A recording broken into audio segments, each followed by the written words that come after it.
início a mais uma atividade do nosso projeto História nas Redes.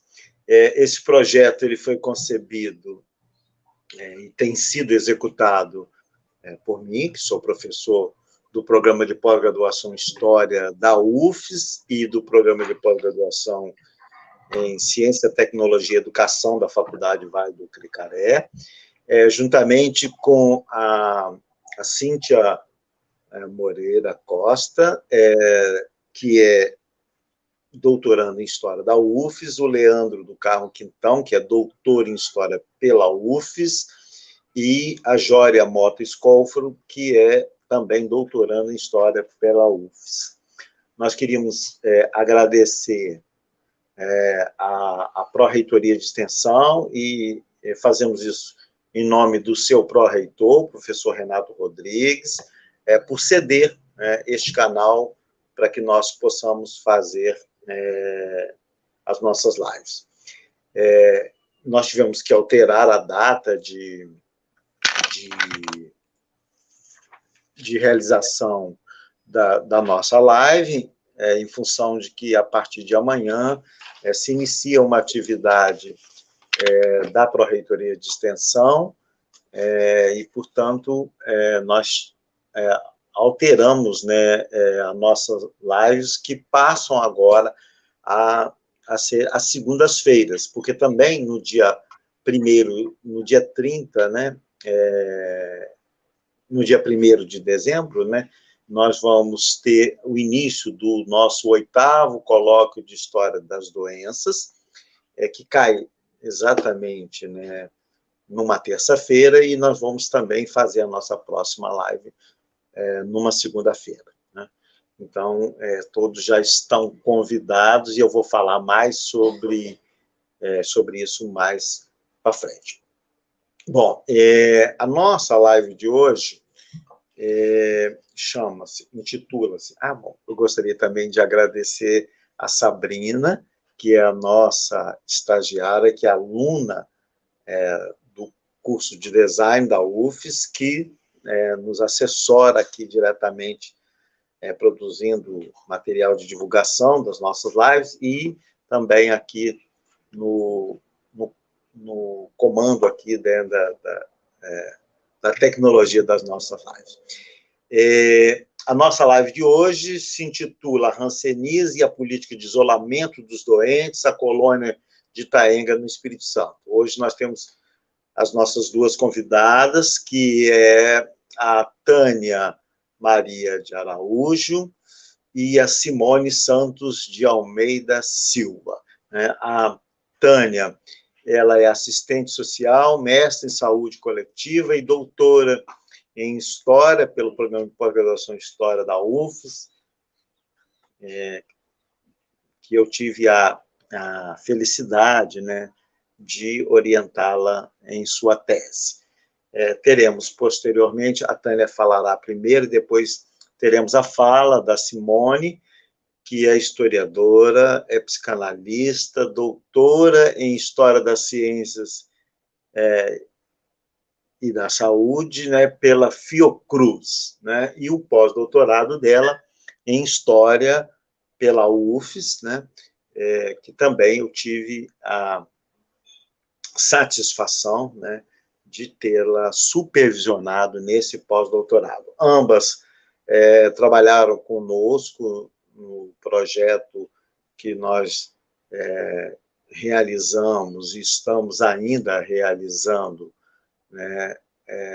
em relação à documentação de todo do leprosário de Itaenga, que era um leprosário existente aqui no Espírito Santo. Bom, como é de praxe, a gente gostaria de agradecer também ao público que nos prestigia, toda semana, e nesse sentido eu já vou anunciando algumas pessoas que já estão conectadas conosco, e depois eu vou dando prosseguimento. A Cristina Alóquio, o Felipe Mariene, a Ivana, a Luciene, a Luana, o Jostiel, a Jória, a Elesiário. Depois eu vou falando mais né, de outras pessoas, tá bom? Bom, com a palavra, Tânia, para iniciar aí a sua fala. Tânia, Boa tarde. Quando estiver próximo do seu tempo concluir, eu te aviso, ok? Ok, tá joia. Boa tarde a todos, né, e todas que estão hoje aqui conosco, né, nessa tarde, estão conosco. Queria inicialmente agradecer ao professor Sebastião, né, por todo o trabalho, né, por todo o percurso que a gente tem caminhado juntos, né, não só por esse momento, mas por muitos, né, e muitos trabalhos que a gente tem feito, pela orientação, né, da tese, né, que me conduziu sempre com muita atenção, muito cuidado, né, muito carinho. Então, sou muito grata a ele sabe disso. Também agradecer ao professor Leandro, a Cíntia, a Jória, né, que junto com o professor Sebastião estão na coordenação, né, do evento, desse projeto, na verdade, né, um projeto muito importante, sobretudo nesse momento que a gente vive, né, acho que ele também nos aproxima um pouco, né. Também agradecer, né, a Proex UFES, né, pelo espaço, né, pela abertura do espaço, e a Sabrina também, que está aí nos dando apoio. O objetivo, então, da minha apresentação nessa tarde vai ser tentar discutir, né, e conversar um pouco com vocês sobre como a doença, né, no caso a lepra, ela se tornou um problema sanitário para o Espírito Santo e qual a percepção que os doentes, né, pessoas que foram submetidas ao isolamento, a percepção que elas tiveram sobre a doença e sobre o fato de terem sido isoladas compulsoriamente. Para essa apresentação, né, como fonte, a gente usa duas obras do Heráclito de César de Souza Araújo, que é um leprólogo, um relatório do Dr. Pedro Fontes, né, que é um médico que no período, né, de implantação do isolamento compulsório no Estado, ele teve uma condução, uma presença muito forte. Então, o relatório, né, que ele descreve, né, todo esse percurso que ele teve, a entrada dele aqui até o ano de 1936. Esse relatório está disponível nos arquivos Gustavo Capanema, da Fundação Getúlio Vargas. Também a gente trabalha com alguns relatórios da colônia, relatórios administrativos e também dos serviços de profilaxia da lepra. Além também dos depoimentos orais, depoimentos de algumas pessoas com as quais a gente teve contato durante o desenvolvimento do projeto. De imediato, é importante a gente fazer aqui uma observação, né, em relação à manutenção e ao uso do termo lepra nessas circunstâncias, né, no nosso caso aqui, da apresentação desse trabalho. A gente, em vários momentos, a gente utiliza o termo lepra, né, e não hanseníase, né, que é o termo adequado para se referir à doença, né, nos dias atuais, mas em virtude da gente estar discutindo a doença, né, naquele contexto histórico, né, na metade do século XX, ainda se falava hanseníase, então, ainda se falava lepra, né, hanseníase não era um termo adotado, ela passa a ser adotada a partir de 95, a gente, então, permanece utilizando para esse trabalho, né, a nomenclatura lepra. Bom, começando então a discutir o nosso primeiro objetivo, né, a conversar um pouco sobre qual foi o percurso que a doença precisou trilhar para ela se constituir um problema. Assim como no Brasil, a doença, ela nem sempre foi um problema, a lepra nem sempre foi um problema, né, para as autoridades sanitárias ou até mesmo para a sociedade. Né, ela precisou ganhar uma importância, ela precisou se tornar uma questão para ser incluída dentro da pauta dos governantes. No nosso caso, a gente vai ter aí o trabalho muito forte do médico Pedro Fontes. Pedro Fontes, ele se forma na Bahia, ele atua no Rio de Janeiro, na capital, dirigindo o serviço de profilaxia da lepra, no distrito da capital. E aí, em 27, ele é convidado para vir assumir no Espírito Santo a direção do serviço de profilaxia da lepra e doenças venéreas, né? Porque a lepra e as doenças venéreas, elas tinham um serviço único, né, de enfrentamento. E ele vem para cá com essa missão, ele vem para cá com a missão de implantar os serviços, né, fazer essa rede de acordo, né, com a política da época, né, de profilaxia da doença, Mas ele, antes de conseguir fazer isso, né, desenhar esses serviços, né, e fazer a implantação dele, ele precisa fazer com que a doença seja reconhecida como um problema também aqui. E aí, a primeira medida que ele vai tomar é, primeiro, desconfiar dos dados oficiais. Né? Em 1927, quando ele chega aqui, os dados oficiais dão conta de que nós tínhamos 22 casos. E aí ele começa a desconfiar, dizendo, olha, a lepra é mais frequente do que parece. Ela só não é encontrada se não procurada. E aí, então, ele decide encontrar os doentes. Ele recomenda, né, aos chefes dos serviços, né, os tais dispensários. Dispensários é um dispositivo dentro desse mecanismo de controle da doença, que ele é disperso no território, né, assim, são vários serviços ambulatoriais que cuidam de identificar onde estão os doentes, né, verificar quais são os contatos. Então, esses serviços, Pedro Fontes aciona esses serviços para que eles atuem na busca desses doentes. Né?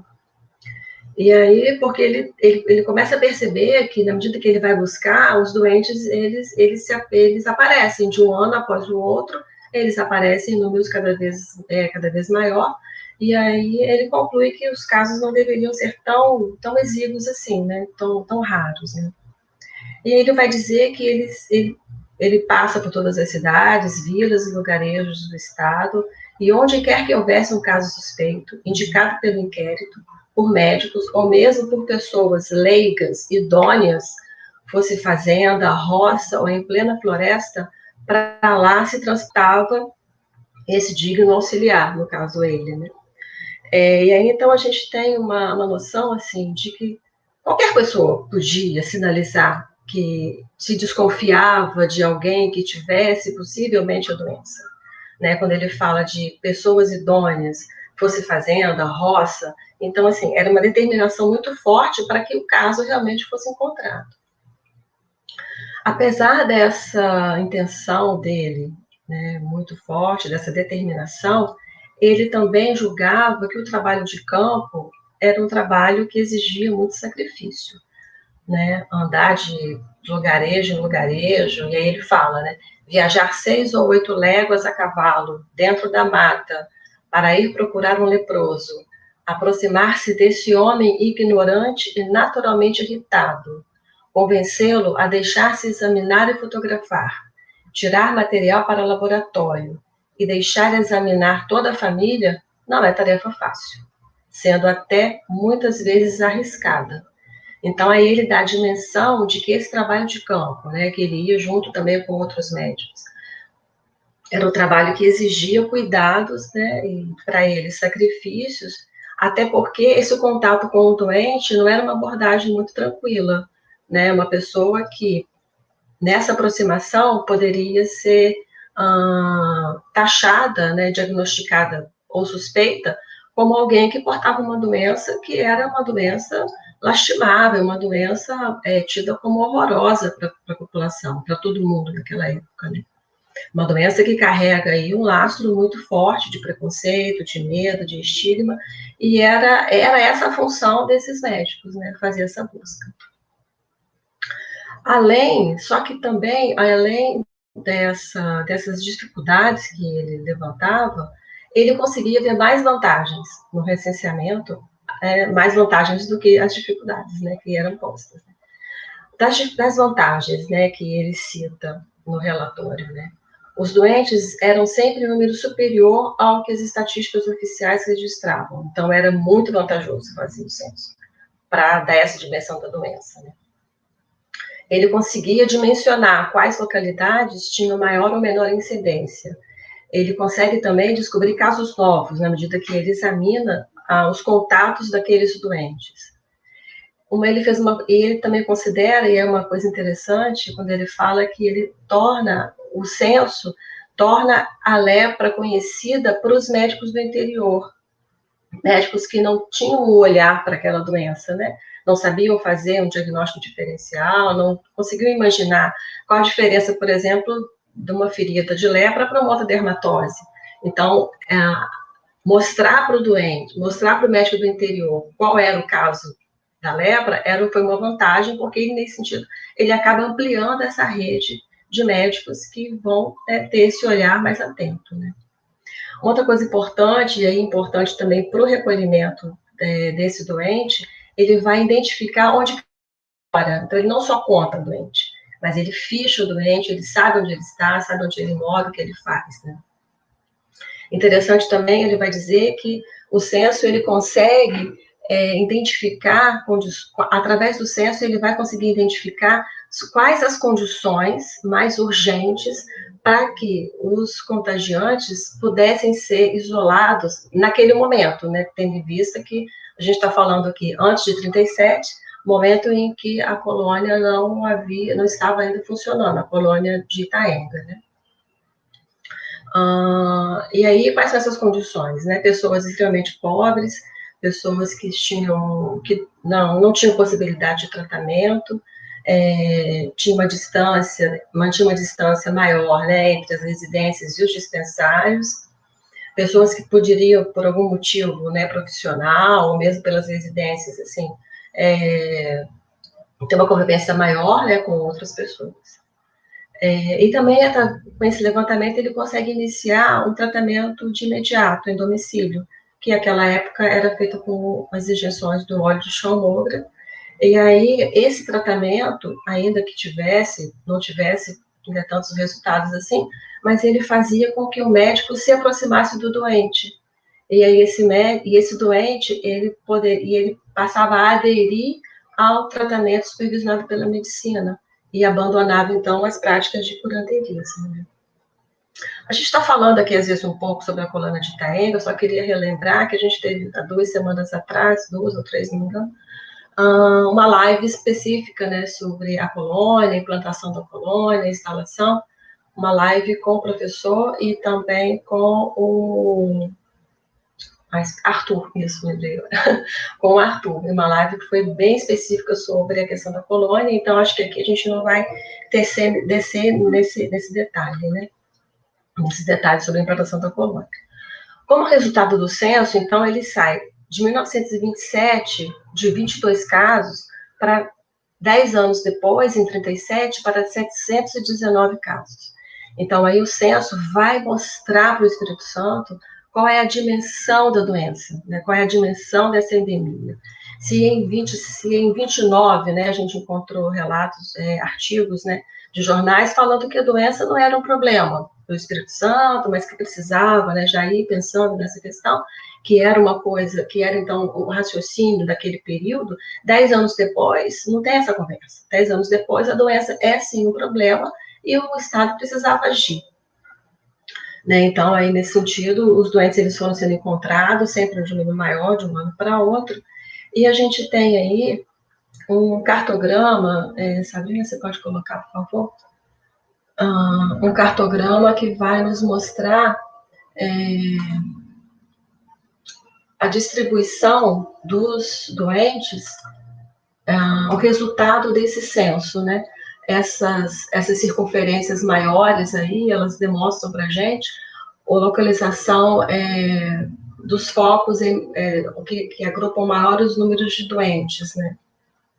Souza Araújo, ele vai falar, então, que em decorrência desses levantamentos, a gente percebe aí, tem uma concentração da parte central para a parte sul, né, do estado. No norte, não tem representação, a gente não, né, o Souza Araújo, ele não menciona porquê da não representação, né, da parte norte do estado, e a gente fica inferindo porque talvez os dispensários, né, os médicos não estavam ali naquela região para poder fazer a contagem. Né, a gente não, ainda hoje a gente tem uma fragilidade na organização dos serviços de saúde, né, quando a gente compara, né, o norte com o restante do estado, e aquela época também a gente pode tentar explicar por que da não representação do norte do estado com relação aos números de lepra, também por esse sentido.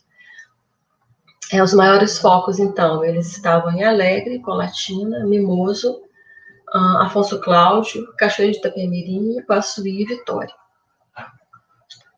Pode tirar, por favor, Sabrina.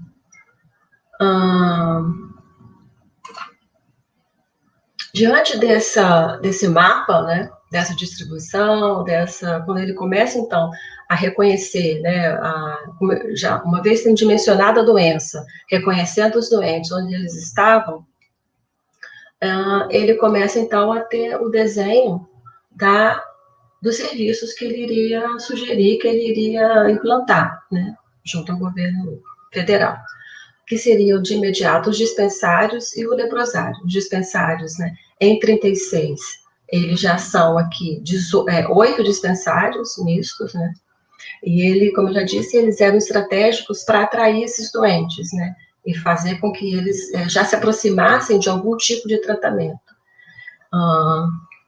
Os mais perigosos, né, no sentido, né, de serem aqueles que você não conseguia manter em domicílio, que não tinha condição de ficar em domicílio, e que tinham mais perigosos para a saúde pública, né, eles poderiam ser encaminhados para um isolamento provisório, né.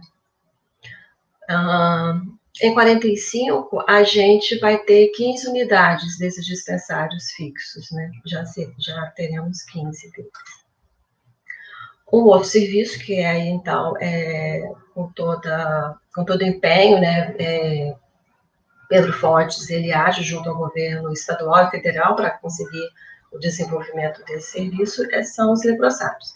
De imediato, em 31, a gente vai ter aqui, segundo, né, no próprio discurso do Punário Bley, o interventor, ele fala que em 31 ele mandou adaptar uma casa na Ilha da Cal para funcionar provisoriamente como leprosário.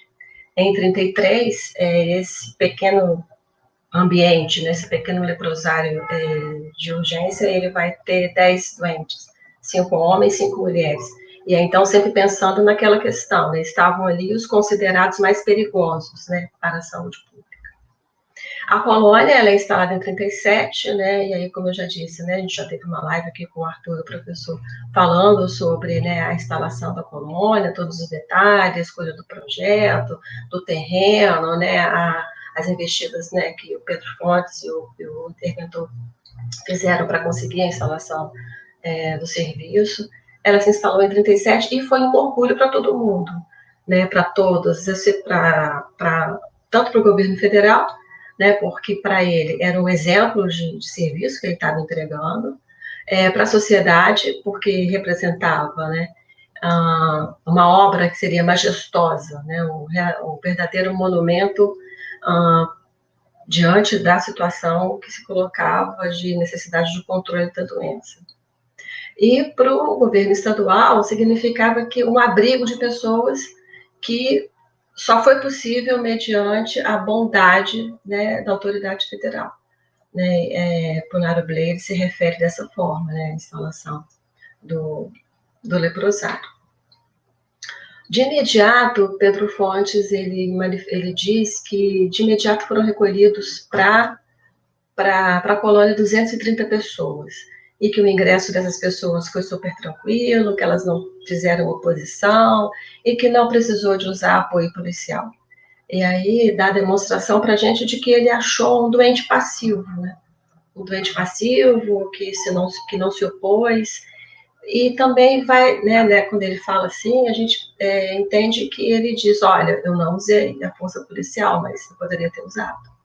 Né? Então, a força policial era uma possibilidade. E ela foi várias vezes usada, e a passividade também não foi assim. Né? A gente percebe, se no primeiro momento os doentes eles não puderam reagir, essa passividade ela não foi internalizada como passividade. Né? Ela gerou muita mágoa, muito sofrimento, muita incompreensão do que estava acontecendo. Em 43, né, a gente já vai ter 388 doentes dentro da colônia e 407 em 49. Né? Em 49, o Serviço de Profilaxia da Lepra do Espírito Santo relata esse quantitativo de 407 doentes e já relata que a unidade já estava com uma superlotação. E que já estava ficando complicado, né, a administrar o serviço, né, com uma lotação acima da sua capacidade. O relatório anterior, de 46, a gente já percebe os serviços, né, entrando uma certa uma certa decadência dos serviços, né? Com queda nas consultas, queda nos exames, o diretor relata que os doentes, né, eles já não estão tão mais entusiasmados com o tratamento, e é o período que já se ouvia falar, né, a gente não encontrou informação disso, de que no Espírito Santo já havia chegado, mas já é um período em que o tratamento que vai revolucionar a evolução, né, e a cura, vai trazer a cura da doença, ele já está circulando no Brasil, né, que é o uso dos antibióticos, né, à base de sulfona, e que no Espírito Santo a gente encontrou registro de que ele chega a partir de 48. Né? Então, esse é o contexto em que a gente tentou demonstrar como que a doença ela evolui no sentido de se tornar um problema, o isolamento como uma ferramenta e uma resposta sanitária desejada pela sociedade, desejada pelos governos, né, federal e estadual, e os doentes eles foram recolhidos para lá, mas de uma forma compulsória, né? Ninguém foi para lá porque quis. Naquele primeiro, a gente até achou relatos depois de outras pessoas que, por circunstâncias muito particulares, acharam que ali, sim, voluntariamente eu vou me internar. Mas naquele contexto, era um contexto bem complicado para a pessoa. Ela não tinha opção. Era ir ou era ir mesmo, né? Não tinha jeito. E aí, então, durante o projeto, a gente também encontrou, né, lá realizado na colônia, com orientação do professor Sebastião, a gente vai identificar pessoas, né, existem ainda hoje, no espaço da colônia, pessoas que passaram pelo isolamento compulsório. Né? E a gente se pergunta se para a sociedade, se para o Estado, o isolamento, a lepra é uma doença tão terrível, e o isolamento compulsório é obrigatório para essas pessoas, sob pena de romper os vínculos, cortar os laços, destruir as famílias, se era uma coisa tão necessária, como é que os doentes viram isso, né? Como é que os doentes viram essa questão da doença, né? Esse diagnóstico, né, tão forte da lepra, como que eles perceberam, né, esse isolamento, né? Bom, então, pensando nessas duas questões, a gente vai trazer agora algumas observações sobre essa visão do doente, né, sobre esse processo. E aí a gente destaca a questão da descoberta da doença. Né? Como é que é o diagnóstico? Né? Como é que foi receber esse diagnóstico? Se descobrir com a doença. Né? Em alguns relatos a gente percebe que nem sempre o diagnóstico era dado com clareza, né? E as suas consequências menos ainda. Eles não conseguiam reconhecer os sinais dessa doença, da doença, e a descoberta ou a suspeita geralmente era feita em decorrência de denúncias, né? Denúncias para algum agente público, um agente da saúde pública, que ia, uma vez que já se tinha ficha, já sabia exatamente onde eles estavam, né, onde moravam, onde trabalhavam, eles eram literalmente capturados, né, e conduzidos ou ao médico do dispensário, ou talvez até diretamente para a colônia. E aí a gente tem uma fala de uma ex-paciente, né, que ela diz assim, nós não descobrimos, foi eles que pegaram lá na roça, trouxeram nós dentro de um carro, parecendo um caixote, chegaram aqui e despejaram nós aqui dentro. Então, assim, a pessoa, ela nos dá o entendimento de que, a partir do diagnóstico, ela já não tinha mais domínio sobre o que ia acontecer na vida dela daquele momento em diante. E sequer a razão daquele movimento todo, né, de retirar a pessoa do seu contexto, era explicado. Né? Então, muitas vezes, não só a doença, não se tinha dimensão da doença, mas também não se tinha dimensão do que significava, né, ter as consequências dessa doença. Para onde eu ia, né, o que seria feito comigo, né, o que eu iria encontrar. A gente percebeu também que, ao ter o diagnóstico, havia uma urgência para que a pessoa deixasse aquele ambiente. Né? A gente tem relato de uma senhora também que ela diz que ela se internou aos 17 anos, né, na colônia, por volta de 63, e ela fala assim, que o médico, quando viu, ficou doidinho, não deixava ninguém encostar na gente, e falava que era preciso ser internada. E minha mãe perguntava como é que ia ser internada. Onde a gente vai ser internada? Ele falava, pode deixar que eu vou providenciar para vocês e vou agir. E nesse caso específico, né, no dia seguinte, ele já colocou, né, arrumou a condução e elas já vieram para cá e elas ficaram totalmente perdidas, sem saber onde estavam indo, contato, não tinha nada, enfim. Registro da violência, né, de uso policial, né, e aí causando um sentimento de impotência, né, de indignação, demonstrando toda a vulnerabilidade, né, que o doente, né, diante do diagnóstico ele sofria. Muitas vezes era uma saída muito abrupta, sem dar tempo de despedir dos familiares, de trocar de roupa sequer, né? A gente achou relatos de pessoas que vieram com a roupa que estavam mesmo, porque nem bem poder fazer uma malinha, pegar algumas coisas, dar tchau para a esposa, para a filha, isso era possível.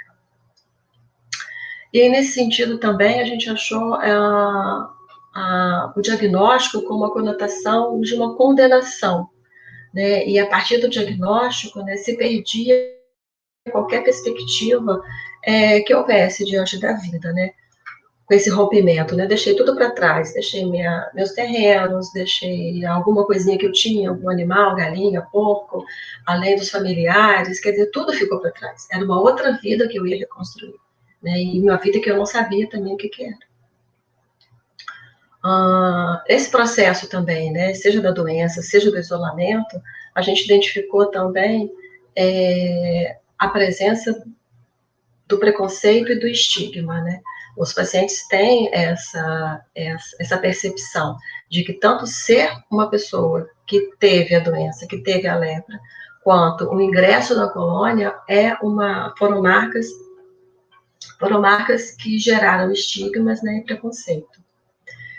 Como consequência, né, a gente percebe, né, pessoas que têm o sentimento de inferioridade, medo, tristeza, né, essa consciência, né, do preconceito que sofreram, do estigma que carregam, impedem, né, que eles retomem a vida, seja porque contraíram a doença e passaram por isso, seja pelas recordações, né, que eles ainda guardam.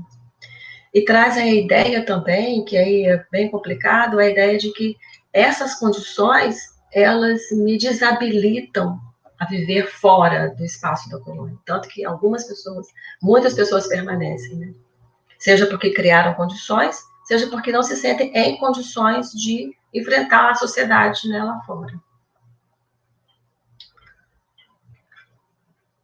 E aí, então, a gente percebe que, e muitos deles falam da questão do estigma e do preconceito, ainda reconhecendo que hoje a doença tem cura, que, né, no período a gente, né, não podia sair, mas hoje já pode, né? Então é uma coisa que não se apagou, né? Seja com o emprego do medicamento, seja com o fim do isolamento compulsório. Essa marca do estigma, ela não é marca que se apaga, né? E nem mesmo com a adoção do termo hanseníase, né? Muitos a gente percebe que eles fazem essa diferença. Naquela época era lepra, hoje é hanseníase, né? Eles têm essa. Não, eu tive. O médico falou que era hanseníase. Não era hanseníase, era lepra. Eles fazem essa diferença, mas também eles admitem que não bastou, né, ter mudado o nome para hanseníase, né? Não bastou todo esse empenho, e é louvável, né, que a gente se dirija, né, à doença dessa forma, para tentar romper com esse estigma, mas isso não é o suficiente para poder romper com essas representações. Por outro lado, também tem uma realidade que a gente encontra junto aos depoentes, quando eles tratam da questão da experiência em relação ao isolamento e à doença, que, apesar de todo sofrimento, apesar de toda angústia, né, desse rumo da vida inesperado, ainda assim, pessoas conseguem buscar novas estratégias, dar outros sentidos para essa experiência, e tentar superar, de alguma forma, essas marcas, né? Essa sentença tão maldita que foi reservada, né? Que foi posta para eles. Então, a gente tem exemplo de duas pessoas, Joelma e Samuel, são nomes fictícios, né, mas só para organizar aqui para vocês. Joelma, ela reconhece os prejuízos da doença, mas ela, por exemplo, né, ela se queixa muito de não ter progredido nos estudos, né, de ter continuado a estudar, porque ela precisou ir para a colônia ainda adolescente. Mas ela considera que o ingresso na colônia trouxe para ela um lugar especializado de tratamento, porque se não fosse ali, ela ia ficar na roça, tomando que remédios, ela não ia obter o tratamento adequado, né? Então ela deu um sentido diferente para essa oportunidade. Ana, você tem mais 2 minutos, tá? Ok, vamos tentar espremer aqui. No caso de Samuel, ele foi motorista da colônia, ele entendeu esse trabalho que ele desenvolveu na colônia, um trabalho de muito valor, né? Então, ele atribui muito valor ao fato dele ter estado na colônia desempenhando essa função, e função que ele fala muitas vezes que ele tinha que fazer de um tudo, porque outros profissionais não queriam fazer, não queriam acompanhar os doentes aos serviços, então, como motorista, ele conduzia, mas ele também, segundo ele, prestava serviços de enfermeiro, de assistente social, porque era ele sozinho, ele tinha que se virar. Né? Uma outra coisa também que o Samuel relata é que, através da doença, por ser doente, ele consegue falar da sua experiência e dar visibilidade para essa experiência em ambientes públicos, né? Que ele considera assim, muito importante. Debates com políticos, já esteve na Assembleia Legislativa, já foi a faculdades, dá palestras. Então, ele fala assim, que se isso não tivesse acontecido na minha vida, eu estaria no anonimato. Né? Então, assim, é interessante essa colocação, porque ele reconhece todo o sofrimento, todas as perdas que ele teve. Mas ele também fala, olha, eu consegui me projetar. Né? Eu não sei se eu tenho um tempinho ainda para colocar umas imagens, acho que não, talvez depois a gente fala. Tá bom? Então, muito obrigada. A gente pode esclarecer aí as dúvidas depois, durante a continuidade da nossa conversa. Muito bem, né, Tânia, agradecemos aí a sua fala. A gente queria também registrar outras pessoas que estão nos acompanhando aqui, a professora Sônia Barreto, a Marlene Martins, a Silvia Pimenta, a Cíntia Moreira, a Samara Elisa, o Leandro Quintal. Passamos agora a palavra a Simone, só registrando para o nosso público, né, que eles podem fazer as perguntas, né, que nós vamos demandar para os nossos palestrantes, né, do dia de hoje. Então, Simone, você com a palavra. Boa tarde a todos. Tânia, belíssima apresentação. Perdi alguns minutos da sua fala, que tive um pique de energia aqui, mas conheço bem o seu trabalho e deu para acompanhar. Eu quero agradecer a participação, né, o convite do professor Sebastião, né, e os demais membros que compõem esse projeto aí de História nas Redes, né. Já estive aqui em algumas situações como moderadora, e é sempre uma oportunidade muito boa estar aqui e poder falar desse tema, que é um tema de pesquisa que eu trabalhei por um período, né, no pós-doutorado, com o Sebastião, com a Tânia e com outros colegas que participaram do projeto na época, e é um trabalho cuja temática eu tenho um carinho muito especial e um desejo grande de estar falando sobre isso, porque eu acho que é a nossa função, né? Enquanto historiadores, enquanto pesquisadores, a gente tem uma função acadêmica, mas também uma função social, né? Então, eu sempre tenho muito satisfação de estar falando dessa temática. Tânia trouxe para a gente um pouco, né, das questões institucionais em torno do isolamento compulsório, né, as questões administrativas, né, os processos que margearam aí a constituição da colônia de Itaenga, né, como ela bem lembrou também.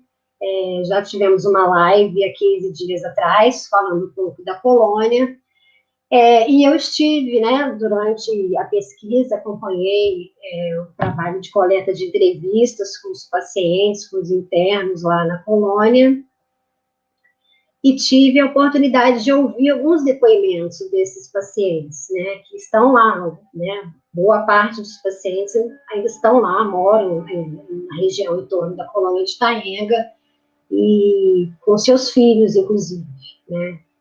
Então, foi uma oportunidade de ouvir aqueles depoimentos, entender um pouco da história do leprosário, né, de como se construiu aquele mundo à parte, né, uma cidade que a gente, quando visita o local, né, se depara com o que sobrou de uma cidade que era muito dinâmica, né, e vai conhecendo ali histórias de superação, de reelaboração, né, histórias de sofrimento, mas histórias de luta, de vitória, e percebe também que são histórias que continuam, né, lutas que permanecem, pessoas que continuam tentando colocar um lugar, né, de fala, né, para dizer o quanto essas políticas de isolamento compulsório foram, de alguma forma,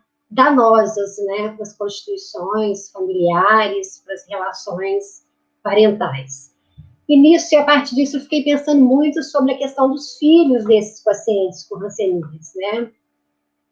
Recuperei algumas entrevistas, li alguns documentos, e fiquei muito tocada com a questão desses filhos dos pacientes, né? Então, o objetivo dessa fala de hoje, né, é pensar um pouquinho sobre essas políticas de isolamento compulsório, né, que foram determinadas para os pacientes com lepra, né, como a Tânia já explicou, na época o termo lepra era o termo utilizado, e por isso a gente vai falar aqui, né, tanto de lepra como de hanseníase, né, considerando o período, né, histórico em que se utilizava o termo, mas o objetivo, então, é pensar um pouquinho sobre a história desses pacientes, né, dessas mães, sobretudo, né, que foram levadas para Itaenga, né, para a colônia. Então, pensar um pouquinho nessas histórias dessas mães, mulheres, né, pacientes, né, e como é que foi esse processo, né, algumas foram levadas para a colônia compulsoriamente, outras tiveram um certo tempo para se planejar, né, para a ida, né, para o tratamento dentro da colônia, mas pensar como é que foi a questão da maternidade, né. Então, assim, o objetivo é pensar um pouquinho, né, como é que se constituiu a questão do ser mãe e ser uma interna na colônia, né, e como é que as políticas de combate à lepra, em algum momento, elas se mostraram uma certa insensibilidade, né, no trato com essas questões, né. Bom, a gente sabe que os filhos, né, a gente foi percebendo ao longo das pesquisas, dos trabalhos, que no caso da colônia de Itaenga, os filhos eram retirados do convívio com as mães e levados para um preventório, né, que no caso do Espírito Santo, o preventório ficava próximo da colônia de Itaenga, né. Então, assim, como essas mães não podiam permanecer com seus filhos dentro da colônia por conta, né, de se evitar o contágio, né, de novas pessoas, evitar o contágio dos filhos, aqueles que não tivessem a questão da lepra, né, diagnosticada. Então, essas crianças, das mães que foram com os filhos, né, essas crianças foram separadas e levadas para o preventório, né. E as mães que se tornaram mães, né, a partir do momento que já estavam como internas lá na colônia, algumas se constituíram, formaram família, casaram dentro daquele universo da colônia, os filhos não podiam permanecer com as mães, né. Então, aí constituiu-se um espaço, né, mais uma vez, né, uma nova segregação, né, onde esses filhos pudessem ser encaminhados, né. E a ideia do preventório, né, como o próprio nome diz, né, um espaço que pudesse prevenir essas crianças, né, da questão da lepra. No caso do Espírito Santo, o preventório que foi construído próximo da colônia foi denominado Preventório Alzira Bley, né? E aí o nome, a gente vai ver o porquê do nome naquele momento. Mas, assim, o que é o preventório, então, né? Como que se constitui essa ideia? O preventório, basicamente, era um local para acolhimento das crianças, né? Das crianças e adolescentes, filhos dos pacientes com lepra. No Brasil, a gente percebe, e quem nos auxilia muito com essas pesquisas acerca do preventório, alguns historiadores já se debruçaram sobre essa questão, mas vou destacar o nome aqui da Yara Monteiro e da Leila Scala, que foi um trabalho de mestrado também, que vai pensar sobre isso. Elas vão dizer o seguinte, que esses preventórios, eles foram instituições criadas majoritariamente pela sociedade civil, né, pela Federação de Assistência aos Lázaros, né, eram associações, e algumas lideradas, algumas não, em sua maioria liderada por mulheres, né. Essas associações se organizavam, angariavam fundos, embora tivesse também o apoio do Estado, né, do governo federal, do estadual e municipal, mas a responsabilidade pela elaboração e construção dessas casas, desses preventórios, ficou, na maioria das vezes, mais de 90% dos casos, sob a responsabilidade dessas casas de assistência, dessas organizações assistenciais, né? Só para trazer um dado, em 1944, nós tínhamos cerca de 24 preventórios no Brasil, né, sendo que 23 era mantido, né, pelo trabalho filantrópico, pelo trabalho assistencial. E consta-se, por exemplo, em 1953, que tinha cerca de 3.000 filhos de leprosos que estavam presentes dentro desses preventórios, né? Então, assim, foi um trabalho de peso, né? E um trabalho onde a maioria das ações, na prática, foram encaminhadas por entidades civis, né? Embora houvesse todo um discurso médico, técnico, né? Uma quantidade enorme de pessoas defendendo, né? Se preocupando com essas questões das crianças por parte do Estado, digamos assim, mas no discurso a temática estava muito presente, mas na prática, né, esses preventórios foram ações civis, resultado de ações civis.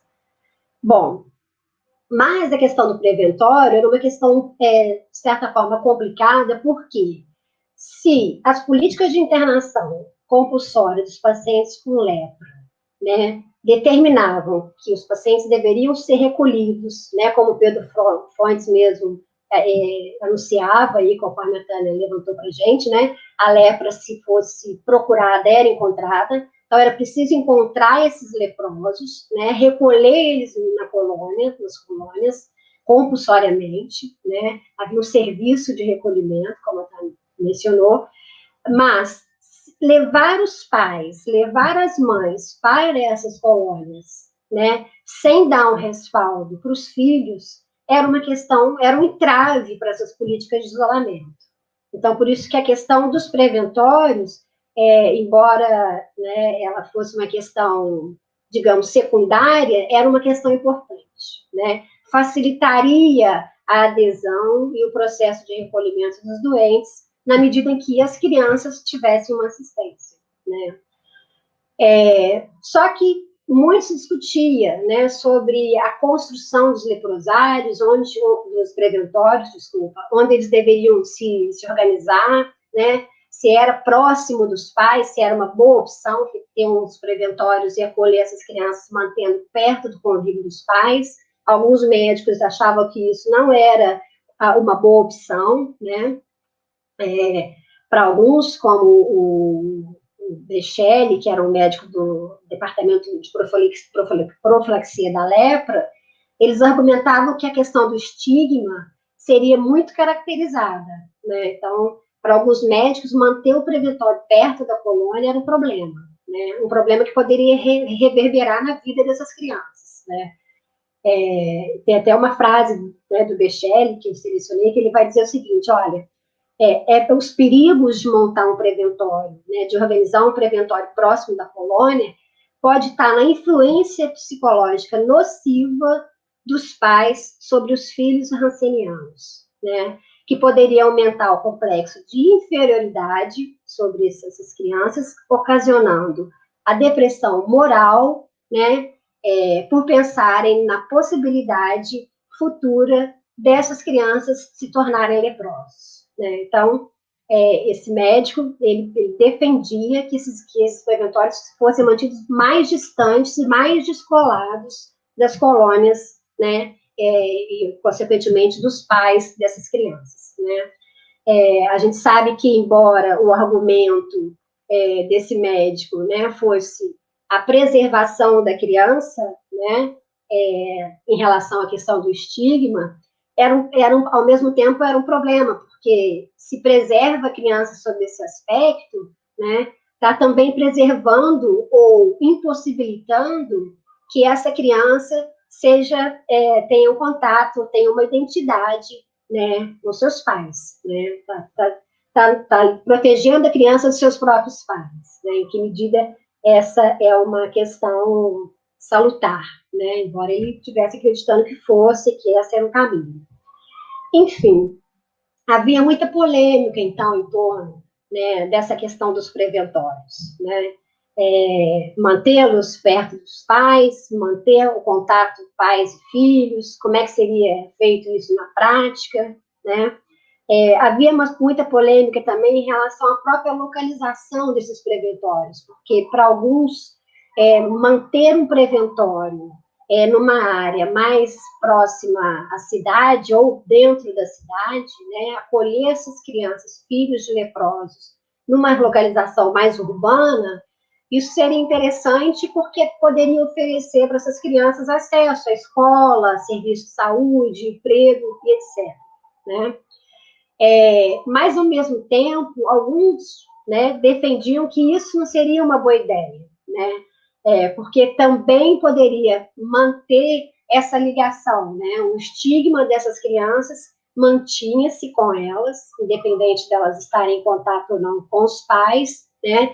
E isso representava um problema para a sociedade sadia, né? Ninguém queria ter um preventório onde se abrigava filhos de leprosos próximos, né, nas proximidades, dentro das áreas mais urbanas, né. Eu tenho um jornal, em 1941, sai no Jornal de Goiás, inclusive, uma polêmica sobre essa questão, né, se é possível fundar preventório dentro das regiões, dentro das cidades, né. E no jornal, o editorial do jornal argumenta o seguinte, né, eu vou ler para vocês a frase que ele vai opinar sobre essa questão. Ele vai dizer assim, sobre a possibilidade, né, de acolher filhos de leprosos, sabemos que são crianças, né, são crianças iguais às outras, mas são crianças filhos de leprosos, né? Eis a razão, né? Filhos de leprosos. A sociedade repele amedrontada esses meninos. Por quê? A doença de seus pais é contagiosa, terrível, mutilante e impiedosa. Então, para vocês terem uma noção, né, do quanto essas crianças, que embora sejam crianças, são filhos de leprosos, né, eram renegadas, né, eram evitadas por uma parte da sociedade, né, e temidas, né. E eu queria só que a Sabrina colocasse para a gente a imagem da foto dessas crianças que eram temidas, né, dessas crianças que eram rejeitadas, que representavam um perigo para a sociedade, né.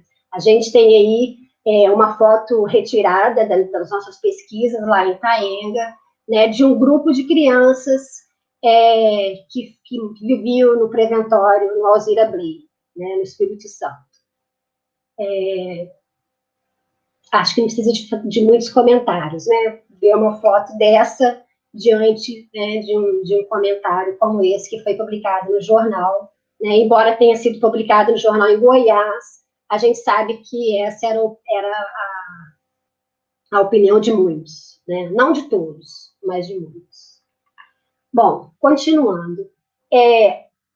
Outra corrente defendia que esses preventórios fossem erguidos em locais mais próximos, mais na área rural, né? Porque dessa forma eles poderiam ser mantidos longe da sociedade temente, né? E mantidos também onde essas crianças podiam crescer, né? Cuidando da terra, desenvolvendo trabalhos agrícolas, enfim, se profissionalizando naquilo que era possível dentro de uma área rural, né? E apesar de opiniões divergentes também, né, que defendiam que essas crianças tinham que ter acesso a outro tipo de formação, não apenas a formação nos saberes, né, no trato com a terra, né, no cultivo de gêneros agrícolas ou da pecuária, a gente vai perceber que, analisando um perfil dos preventórios que foram fundados, que a maioria deles foram erguidos em áreas rurais, em áreas distantes da sociedade, distantes da cidade, né, onde eles acabaram predominando as formas de trabalho, a formação agrícola e o trabalho no campo, ou seja, né, limitando muito o acesso à escolaridade desses meninos, desses jovens, né? Muitos passaram 20 anos no preventório, né? Então, acabou sendo uma opção, né? E esse foi o caso da colônia de Itaenga, né? A colônia de Itaenga era afastada de Vitória, né? E o preventório, né, ao lado acabou desenvolvendo ali uma formação, né, recolhendo esses meninos e formando eles mais para as atividades, né, na área rural, né. Bom, a gente percebe, então, que vai se formando aos poucos, né, esses preventórios e vai se instituindo essa prática, né, de separação desses filhos dos pais, né. Bom, o que me chocou bastante, assim, que me traz um certo incômodo toda vez que eu começo a pesquisar e ler sobre essas práticas, né, é que havia uma lei federal, né, que determinava mesmo essa separação, né, era a lei federal de 1949, que ela vai dizer: todo recém-nascido, filho de doente de lepra, será compulsória e imediatamente afastado da convivência com os pais.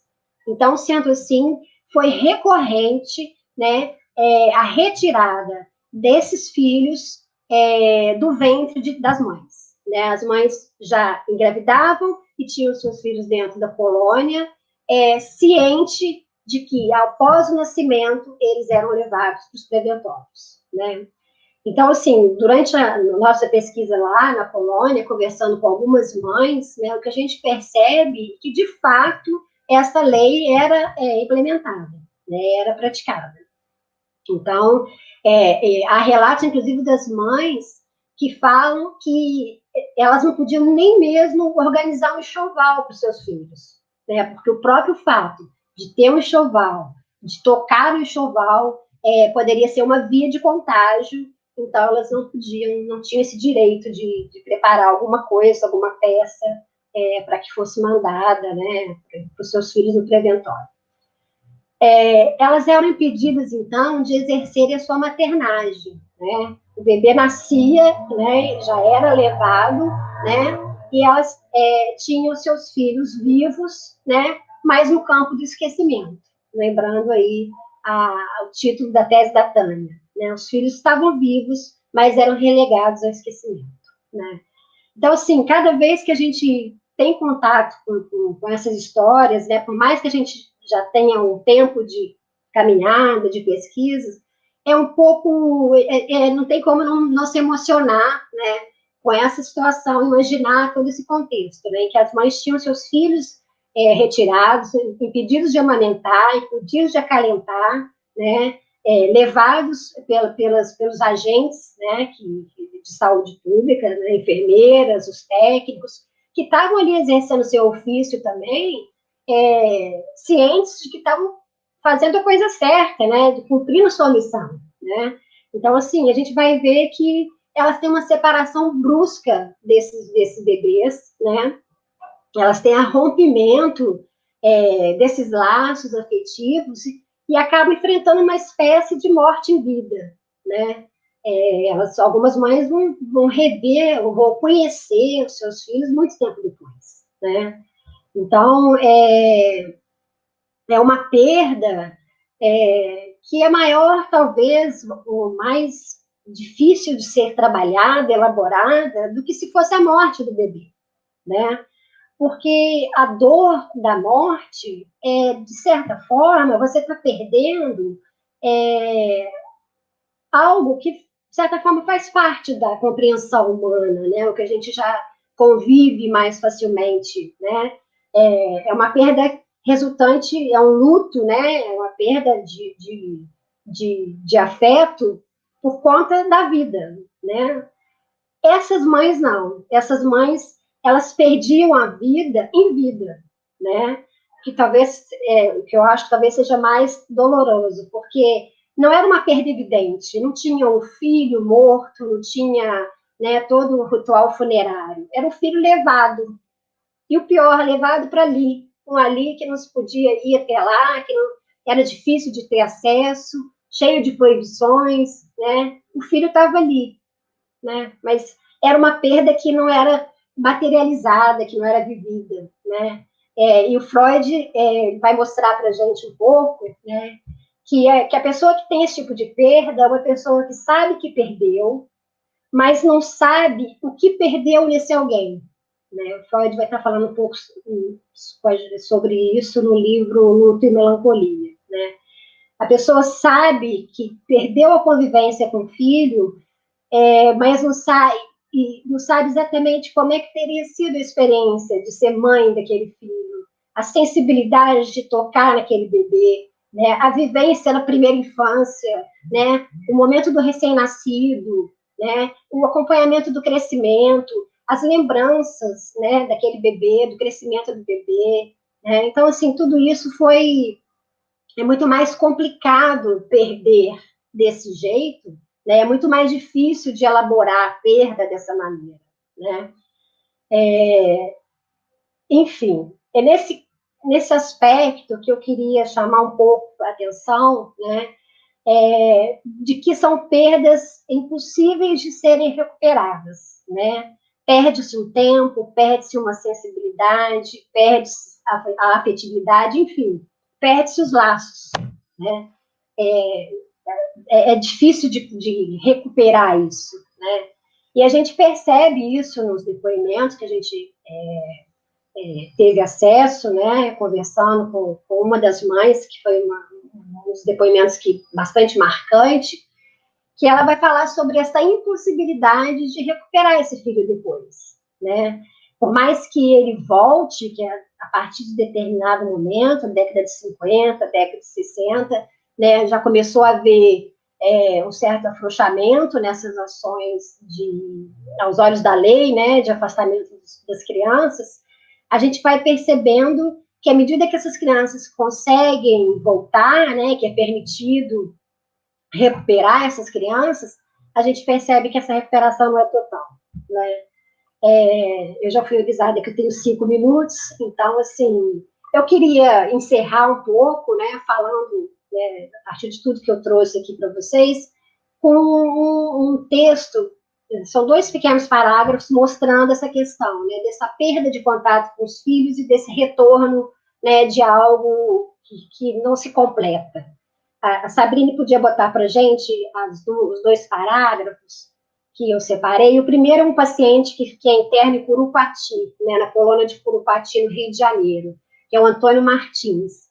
O Antônio Martins, ele publica um livro depois contando essa trajetória dele como interno, e num determinado momento ele fala o seguinte, que ele teve contato pela primeira vez com a filha, quando ela já tinha 6 anos. E ele fala o seguinte: no dia do meu aniversário, foi-me proporcionada a felicidade de ver de perto e ouvir a minha própria filha, que com 6 anos de idade tinha os pais como estranhos.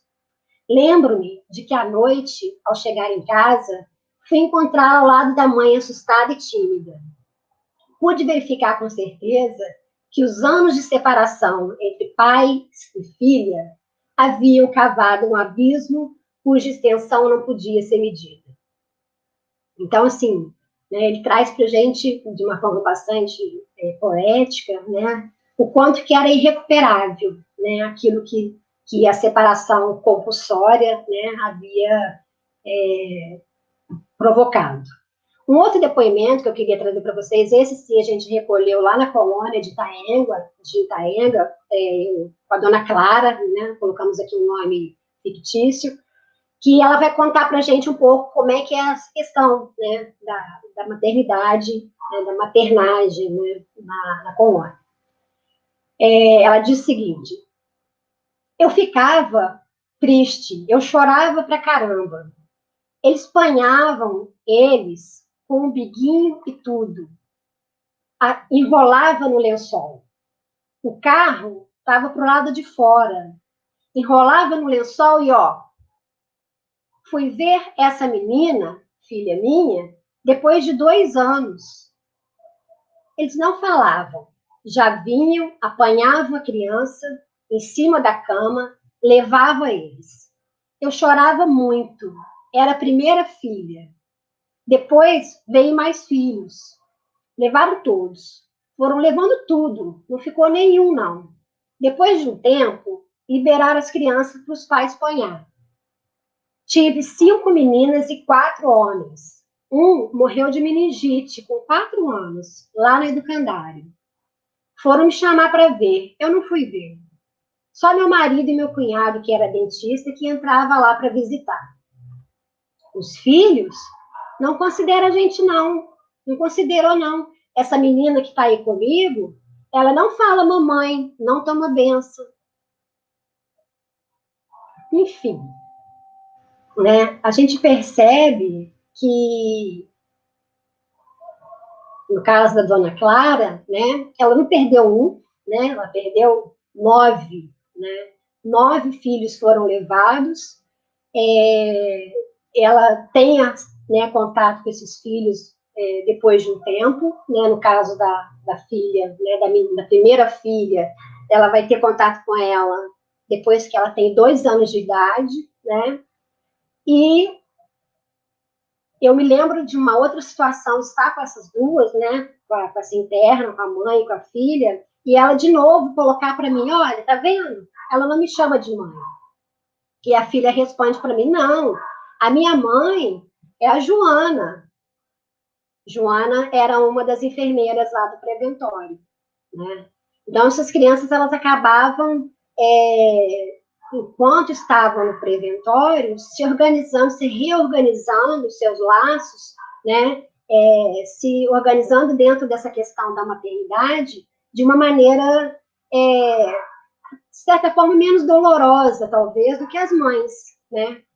As crianças tinham uma mãe, alguém cumpria essa função materna para elas dentro do preventório. Mas, e as mães?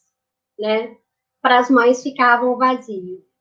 Para as mães ficava a impossibilidade, né, de cobrir aquela falta, né, de dar conta daquele filho que era arrancado. Né? Era impossível recuperar algo, né, que estava partido, que estava rompido, né, que estava destituído. Então, nesse sentido, eu acho que as mães, elas sofrem mais, né, de uma forma mais intensa com essa separação. Não que os filhos não sofressem, mas eles puderam reelaborar de uma maneira ou de outra, né? Mas as mães não. No caso dessa interna, que eu trouxe como exemplo, ela ainda sofreu uma outra perda em relação a essa filha, porque recentemente a filha, na faixa dos 60 anos, 65 anos, a filha faleceu, né? Então, essa mãe, que vive, né, lá na colônia, atualmente está lá, né, e estava tendo apenas a companhia dessa filha, né, ela teve agora, de fato, né, ela vive agora um luto pela perda, pela morte, né, um segundo luto, talvez, né, uma segunda perda por essa filha. E numa das entrevistas também ela comenta que os outros filhos não têm muito contato com ela, de vez em quando aparece um ou outro, né, mas que não é a mesma coisa, né. Enfim, eu acho que eu queria trazer um pouco dessa questão, né, dos preventórios, né, para mostrar que essas políticas de isolamento compulsório, por mais que tivessem bons argumentos, né, que tivesse muita gente batalhando, né, acreditando que separar, né, o Lázaro dos sãos era uma opção adequada, a gente percebe que foi uma opção que causou muitos danos e ainda causa, que esses filhos, né, desses pacientes com hanseníase ainda lutam hoje, né, por uma reparação do Estado, né, ainda lutam para reconfigurar essas afetividades com seus familiares, enfim, tentam, não estou aqui para trazer uma visão vitimizadora de todo esse processo, até porque a gente percebe que teve filhos de internos, né, que lutaram, que batalharam, que se reorganizaram, né, são pessoas bem estruturadas, né, atualmente, mas, assim, uma marca, né, esse laço afetivo rompido, essa marca, ela é insubstituível, ela não tem como apagar, não tem como ignorar, né, esse lado ruim, né, dessas políticas de isolamento compulsório. E eu acho que cabe a nós, historiadores, né, preocupados, né, com a história social, com a história cultural, né, em mostrar, né, o olhar e a visão dos enfermos, né, esses depoimentos desses doentes. Nossa obrigação, né, mostrar essa história sobre todos os vieses, né, todos os lados, né. É uma história que precisa ser mais contada. Essa pesquisa no Espírito Santo, em outros preventórios do Brasil, precisa de ser mostrada, precisa de ser reescrita, né, e eu acho que essa é uma função do historiador, né, trazer à tona essas insensibilidades das políticas de combate à lepra, né, para que isso não se repita, né, porque a gente sabe que outras políticas de combate às doenças podem ser previstas, podem ser discutidas, podem ser implementadas. A gente está vivendo essa epidemia, né, essa pandemia, e a gente vê bem como é que essas questões estão na pauta hoje, né? Como que a conduta do Estado, se ela não for bem trabalhada, se ela não for bem elaborada, ela pode ser desastrosa, né? A gente está aí diante de uma situação dessa. Então, assim, e a gente tem exemplos na história para mostrar os perigos, né, de uma administração que pensa mais em cargos políticos, mais em ações que vão ser midiáticas, né, ou em paixões particulares, do que no bem-estar comum, né, no bem-estar das pessoas. Então, eu acho que essa história da lepra é um bom exemplo da importância da gente conhecer essas medidas sanitárias, essas orientações de saúde, né, e participar, né, e opinar, porque é uma questão que não cabe apenas a um ou um grupo, é uma questão que envolve toda a sociedade. Eu poderia continuar falando aqui mais tempo, mas eu acho que o meu tempo já extrapolou, né? Mas é isso, é um pouco para mostrar para vocês, né, as consequências dessas medidas sanitárias, né? E sem desmerecer também as pessoas que lutaram muito na época para fazer o melhor, né? Tem muitos médicos, enfim. Ok.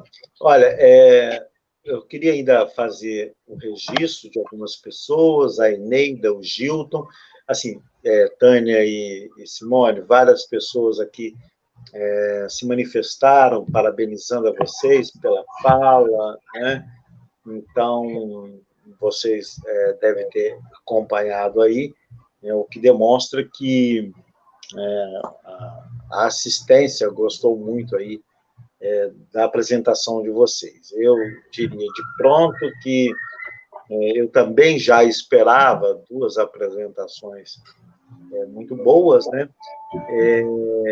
Mas acho que vocês, mais uma vez, superaram as minhas expectativas e me orgulharam muito, né, de ver pessoas que, de certa forma, eu ajudei, eu contribuí minimamente que fosse com a formação de vocês duas.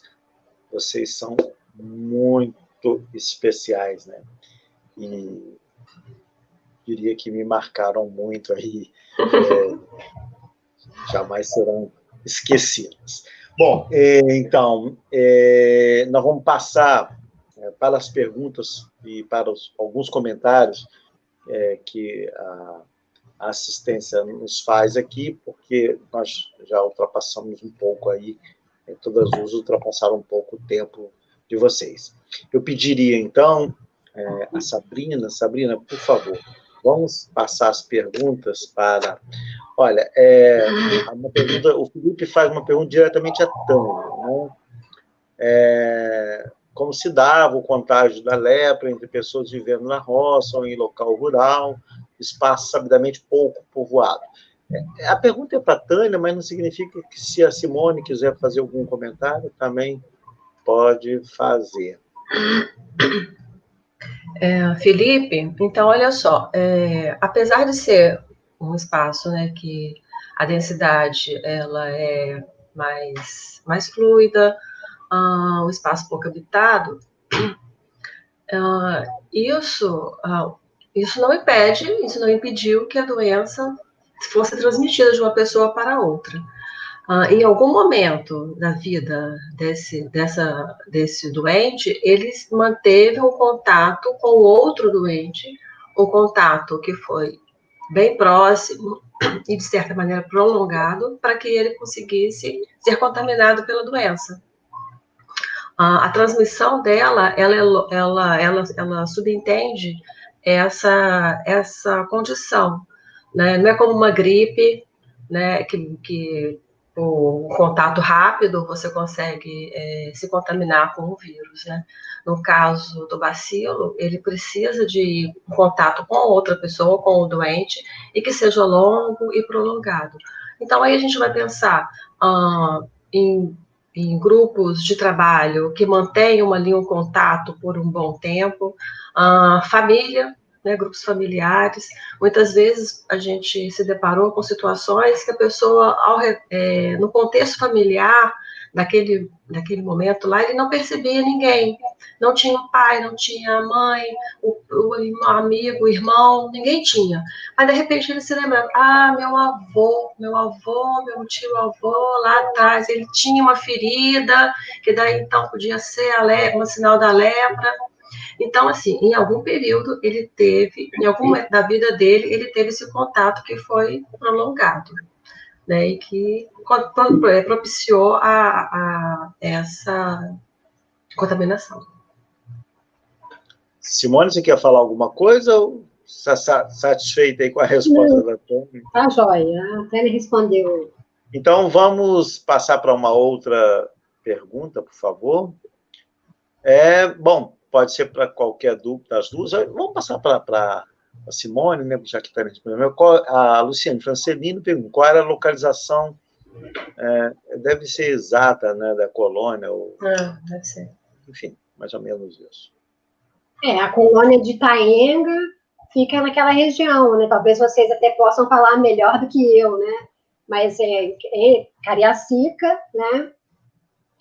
uma região, quantos quilômetros mais ou menos longe ali do centro de Vitória? Vocês têm ideia? 14 quilômetros. 14, 15 quilômetros. Então, assim, próximo de Vitória, mas tem uma localização estratégica, né? Mas que para a época, né, porque a gente acha isso tão pertinho, né, mas para a época era uma localidade muito longe, porque, só para a gente explicar, essas colônias elas tinham que ser localizadas, né, em regiões distantes, né, ou seja, porque a ideia, como a Simone e a Tânia colocaram, né, é apartar os doentes para salvar os sãos. Então, não podia mesmo ficarem perto. Outra pergunta, por favor. Os moradores atuais ainda são estigmatizados, ainda da Luciane Francelino? Qual das duas quer responder? Olá, Tânia. Luciene, tem uma péssima notícia para você. Eles ainda são estigmatizados, né? A gente viu várias situações, vários relatos, né, de que não bastou abrir o portão, né? Não bastou abrir o portão da colônia para que de uma noite, né, da noite para o dia, o estigma e o preconceito, né, ele fosse vencido. A gente achou lá relatos de pessoas que têm muita dificuldade de se locomover, de ir ao centro, né, no caso Cariacica ali, ou Vitória, de frequentar os espaços, né, fora da colônia, né, de maneira natural, né. A gente tem uma situação lá de uma pessoa que contou para a gente que nem pegar o ônibus ela conseguia pegar direito, né? Porque isso na década de início de 80, por ali assim, porque o ônibus ainda era taxado como o ônibus que vinha com escrito Itaenga era taxado como o ônibus dos leprosos, né? A gente tem relatos de pessoas que vão dizer o seguinte: eu vivi a minha vida inteira aqui. Eu vou sair, como é que eu vou morar lá fora? Eu nem sei morar lá fora. O preconceito ele ainda existe, né? Aquele Júlio que no final eu falo no relato, né? Ele traga um relato dele, ele expressa isso muito bem, né?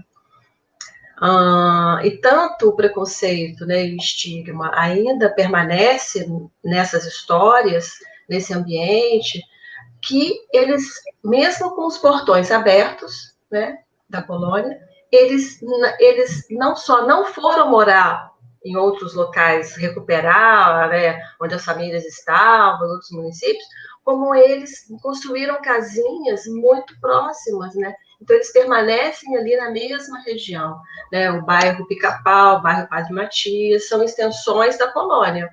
Né, e eles se queixam, sim, e eles dão esse depoimento, né, de que não bastou mudar o nome para Hanseníase, né, não bastou fazer essa abertura dos portões para que eles passassem a serem vistos como sujeitos normais. Né. Simone, você quer falar alguma coisa acerca disso? Não, só queria complementar, né, Tânia? A gente percebe também assim, que mesmo com o fim das leis que falavam sobre a questão do isolamento compulsório, né, mesmo com foi em 1962, né, quando foi, enfim, a compulsoriedade do isolamento. Mas houve uma permanência também, né, na forma como lidar com a questão da hanseníase, né? A lei não dizia mais que era necessário manter isolado, né, aos olhos da lei, mas na prática, né, ainda isolava-se doentes com lepra bem depois da década de 60. Né? Então, assim como o estigma permanece, de certa forma, ele também alimenta a permanência dessas práticas de isolamento. Né? Uhum. Então, é interessante a gente chamar atenção para isso também. Né? Aboliu-se a lei, mas na prática o isolamento foi mantido, né? E o estigma é uma coisa meio que uma coisa alimentava a outra. Né? Sim. Retroalimentava. Inclusive, a gente comentava, né, Simone e Tânia, que quando eu mesmo decidi pesquisar essa temática, algumas pessoas, familiares, né, alguns amigos, falavam, mas você ficou louco? O que você está indo fazer em leprosário? Então, isso demonstra bem ainda, né, o estigma que, embora hoje não se fale mais lepra, se fale hanseníase, mas o estigma ainda está presente. Mas eu acho que ainda tem mais comentário. Tem um que alguém... específico para Simone, acho que do Felipe.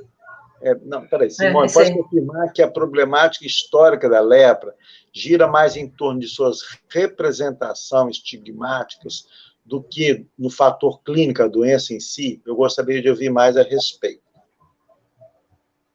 Então, Felipe, eu não sei se a gente pode dizer que é mais ou menos, né? Mas que a questão do estigma, ele caminha junto com a questão da lepra por muito tempo e muito fortemente ligado, isso é fato, né? Hoje se sabe que a hanseníase tem tratamento, que a hanseníase tem cura, né? Que é simples, não é necessário medidas, né, de afastamento das pessoas, mas ainda há um desconhecimento muito grande a respeito da própria doença, né, do que é a hanseníase, dos sintomas, como tratar.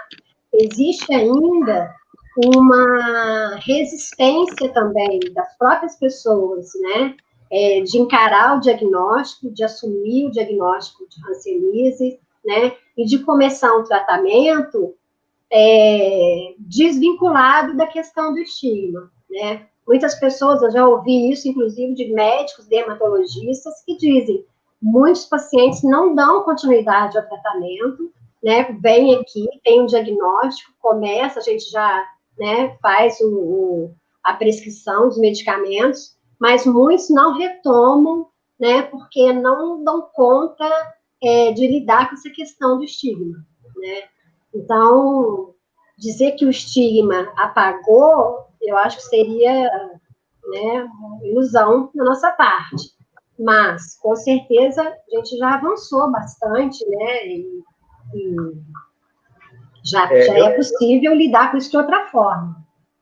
Eu queria, assim, como a gente não tem mais, mas eu queria que fosse feito rapidamente, nós temos pouco tempo, na verdade, eu queria que a Simone e a Tânia fossem bem cirúrgicas ao falar, que é algo que alguém ventilou, embora não tenha feito uma pergunta, que é o seguinte, bom, vários aqui comentaram sobre, o ônibus, inclusive, mudou o nome, era Itaenga, passou Itacibá, né? A outra, a Elisiária fala, as pessoas que moravam lá, as pessoas morriam de medo de ir para lá, enfim.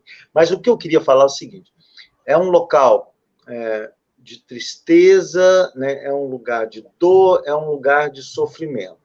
Mas eu queria que vocês duas falassem um pouco sobre aquilo que nós vivenciamos lá, da reinvenção, né? Ou seja, também é um local, né, que as pessoas acham, né, outras formas que não só a dor, que não só o sofrimento, embora isso também existisse. Então, pode começar qualquer das duas primeiro. Vai lá, Tânia. Rápida, cirúrgica, Tânia. Rápida. Então, é um pouco daquilo que a gente estava falando no final da apresentação, né? Quando a gente tenta trazer ali depoimento de duas pessoas.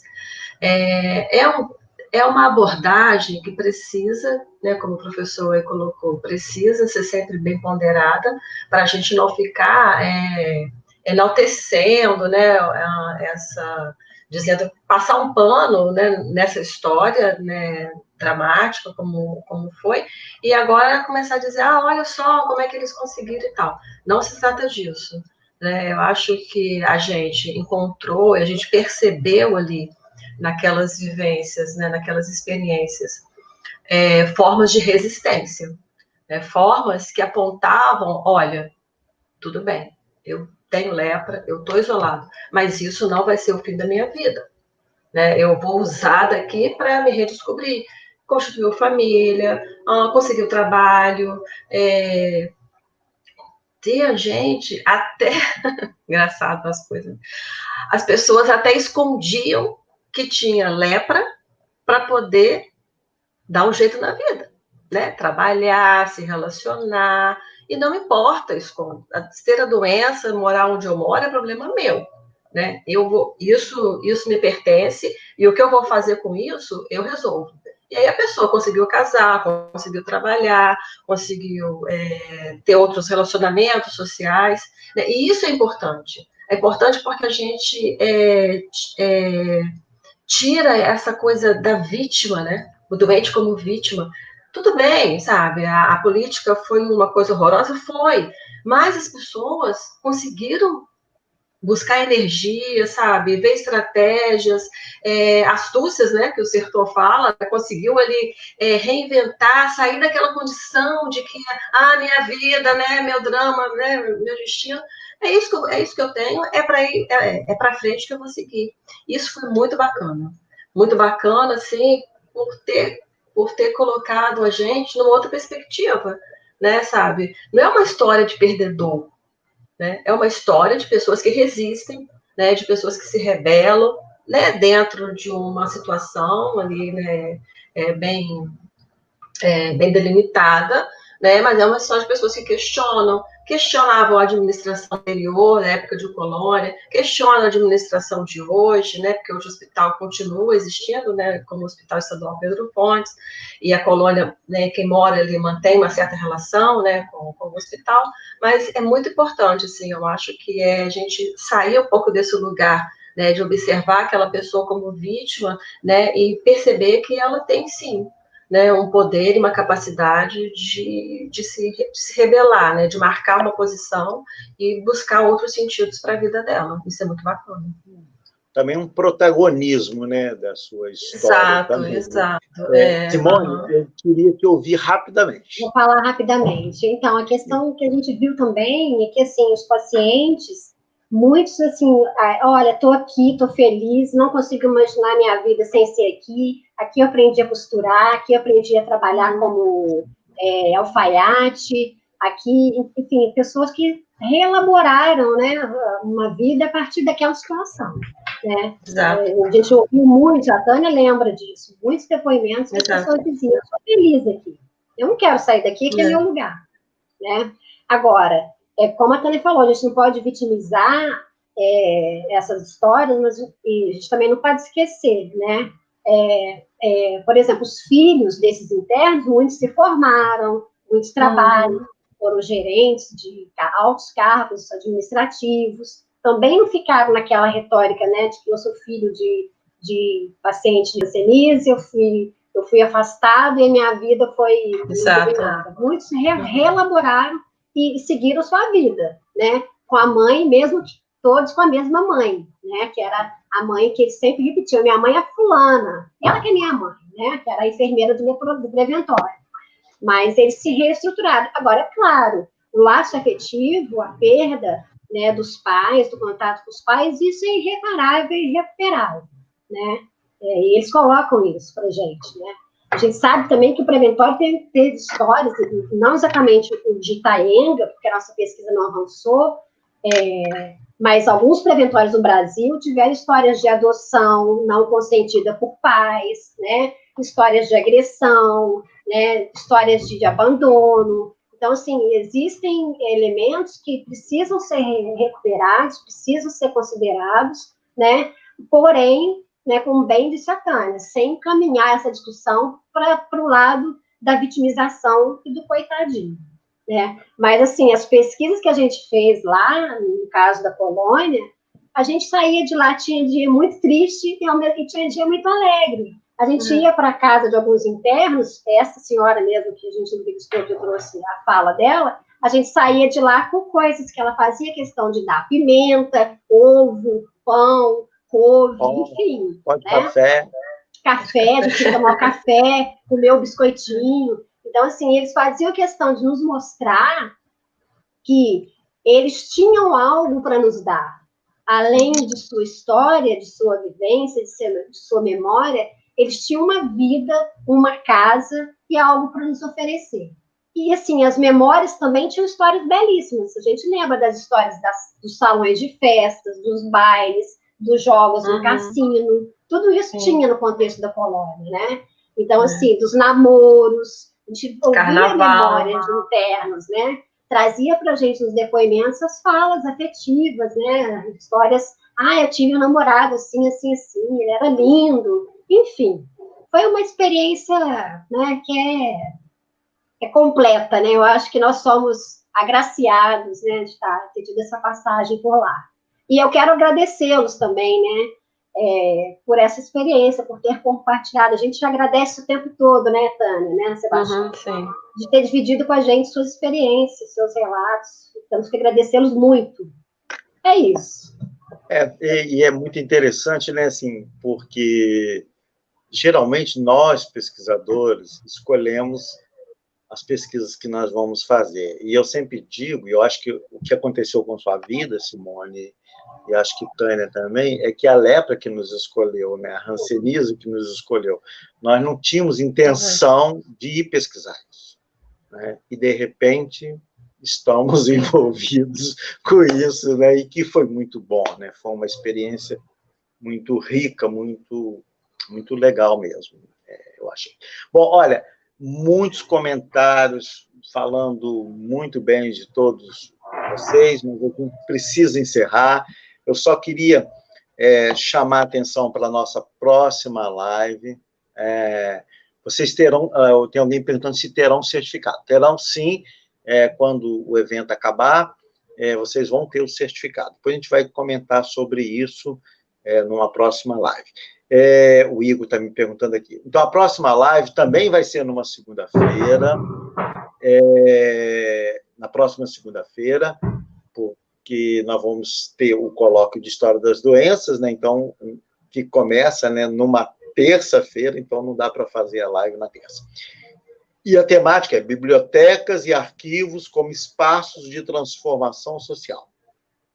Serão convidados para essa live a Marcileia Seibert de Barcelos, que é do IFES, e é mestre em História pela UFES, e a Juliana Sabino Simonato, que é professora da UFES e que foi mestre também pelo nosso programa de pós-graduação em História da UFES e doutora pela UFMG em História.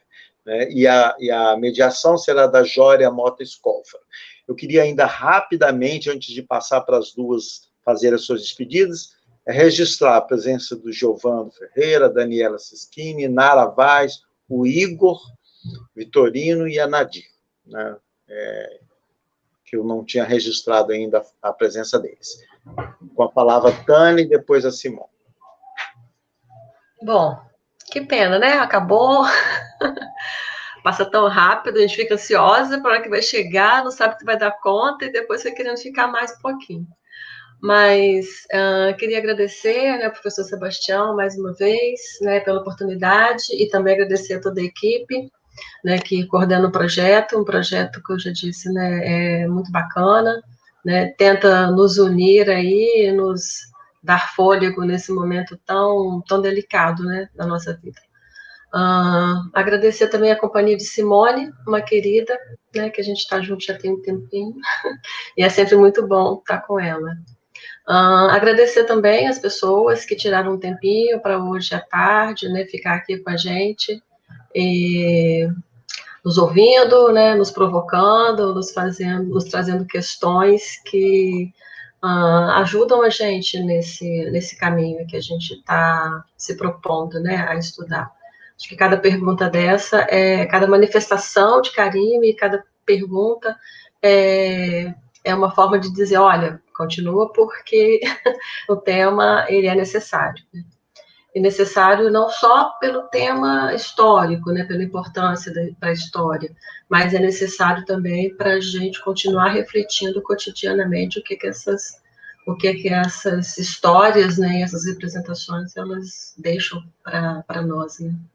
Então é isso, um abraço para todos, né, muito obrigada pela participação, pela presença, um beijo. Simone, você para suas despedidas. Quero agradecer ao Sebastião pelo convite novamente, né, a UFES, né, o Programa de Pós-Graduação em História, toda a equipe aí, as pessoas que apoiam esse projeto, né, a Cíntia, que está atuando nos bastidores, a Sabrina. Agradecer a todos que acompanharam a live, né, a nossa colocação, a nossa exposição apaixonada do tema, como disse o Sebastião, fomos tomados, né, pela história da lepra. Eu sou muito grata a essa oportunidade de ter tido esse acesso, né, às pesquisas, à visitação lá no leprosário. Eu acho que sou muito grata à história desses pacientes. Eu acho que eles me possibilitaram e me despertaram uma escuta que foi uma escuta maior do que a do historiadora, né? Eu acho que hoje, se eu estou atuando também, né, pelas vias da psicanálise, eu acho que eu devo muito a esse aprendizado de escuta, se deve muito à fala desses internos, né? Então, eu sou muito grata a essa oportunidade. E dizer, né, que a gente está aí vivendo num momento de pandemia, mais uma vez, né, relembrar da importância da gente enfrentar essa situação de medo, o medo da doença, o medo do contágio, né, o medo de pegar uma doença desconhecida, que a gente possa lidar com isso de uma maneira melhor, né, do que como se lidou com isso há 100 anos atrás, 50 anos atrás, né. Que sigamos na luta com fé e esperança. É isso. Obrigada a todos. Ok, então, tchau para todos e até segunda-feira. Tchau, Tânia. Obrigada. Bye, bye.